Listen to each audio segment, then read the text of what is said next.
not gonna lie, man. That Roy kind of kicked my ass. I think I just need to up to more. I think that's really the key, is up to... Wait, what the hell? I didn't even know you can go over this thing. What is over here? What? Hello? Hello? Welcome to what is and what is not. These are the spaces gaming has forgot. There is more to know, and if you seek the knowledge that is, I hope to see you again. Yeah, that's cool and all. But I'm gonna go over here and talk about like those fun little odd spaces in gaming, okay?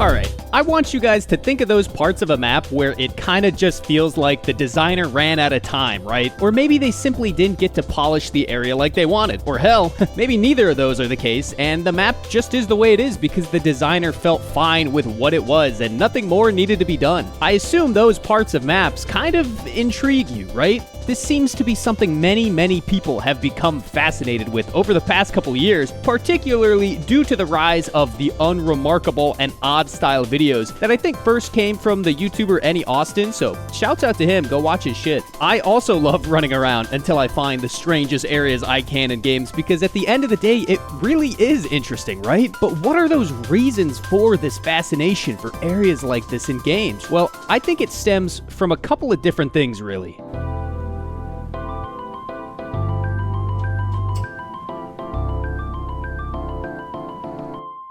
What even is a liminal space? Well, the dictionary's definition of it states a place characterized by being transitional or intermediate in some way. Informally, it's also known as any location that is unsettling, uncanny, or dreamlike, and I would say this is what a majority of people understand liminal spaces to be. The thing about video games, and particularly old ones, is that due to the way a space is created, it's not like how something in the real world would be designed. Let's take a traditional castle, right?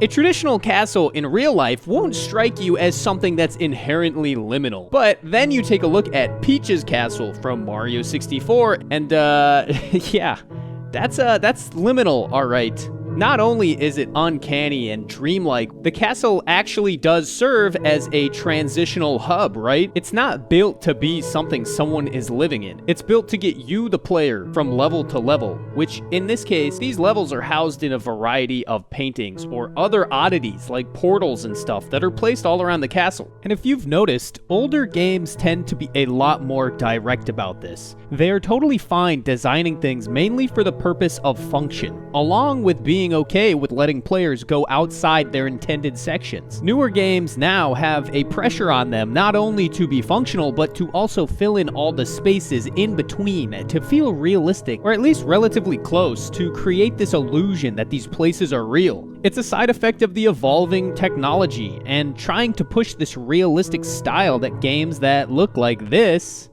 didn't need to worry about or care much for. Not to mention, game design has kind of grown into a studyable thing now. It's not in its fledgling days anymore. So a lot of rules on what good game design is, these are established and taught. One of these rules is to keep the player from themselves in a way, right? And this is normally done by adding invisible walls to sections that are out of the player's path or just don't really have a direct reason for the player to go there. Again, older games usually would let players pass in places like this to at least more of a lenient extent, and that's why so many of these liminal feeling places in games come from older titles, even when disregarding the core space being designed to be that transitional place for the player. It is even more strange though when a thing that is designed to be a transitional space doesn't even work to be a transitional space. The pocket of places that just kind of exist with no greater purpose. These places are where it gets really interesting.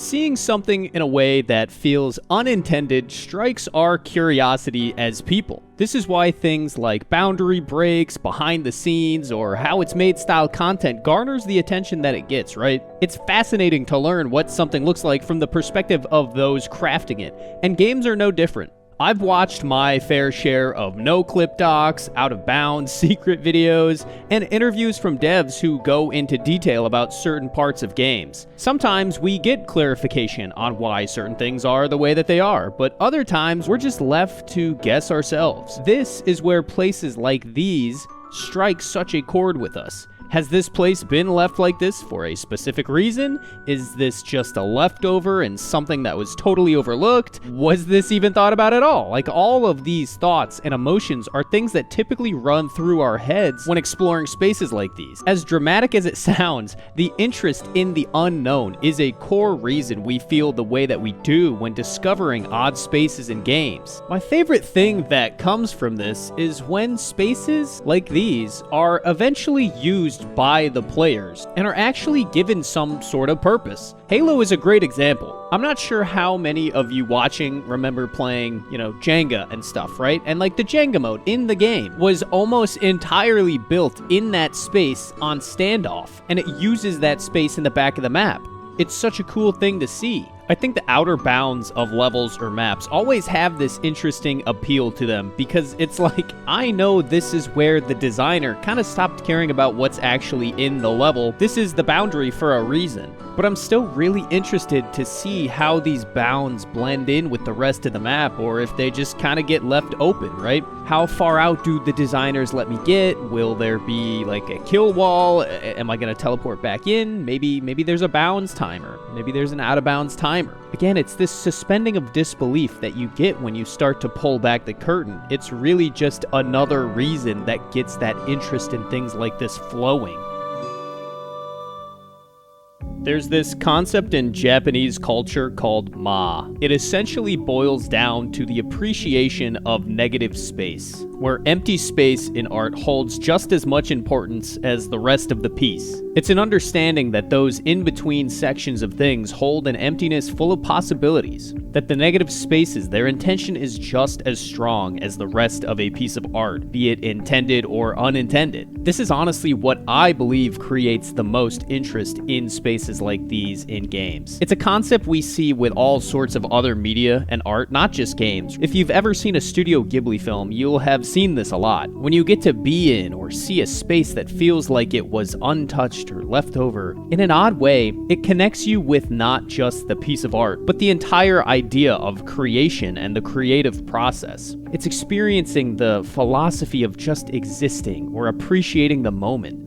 And that's kind of what this is all about. In a way, liminal spaces serve as moments for us to experience Ma as well, where it's usually between gameplay and the player is given time to just sit and relax. It's this place in Melee, it's hub worlds in platformers, benches in Hollow Knight, bonfires in Souls games, unremarkable places in Breath of the Wild, the edges of a map in Battlefront. It's all of these things. Anytime we have a moment between the core gameplay or design of a game, it's something we can sit and appreciate. There's even an entire genre of games that fall into this category. Things like Abzu or Journey, the entire vibe of Shadow of the Colossus, the open zone design of something like The Big Catch, Hyrule Field in the Zelda games. There are so many examples that these ideas apply to. I personally find it really awesome that other people are so interested in this stuff in games. It shows how many other people appreciate like the simple things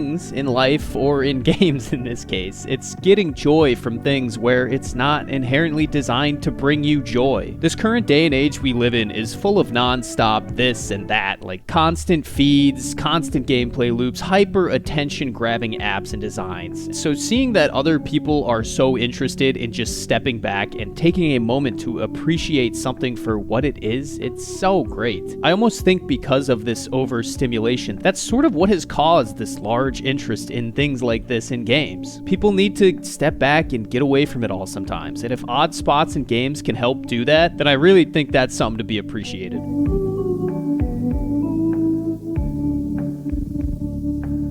It seems you understood all along from the beginning. Go now, spread the word about places like these and games to others. Oh, and subscribe to Sony on YouTube, yeah. Oh yeah, fucking do that, that'd be fucking sick.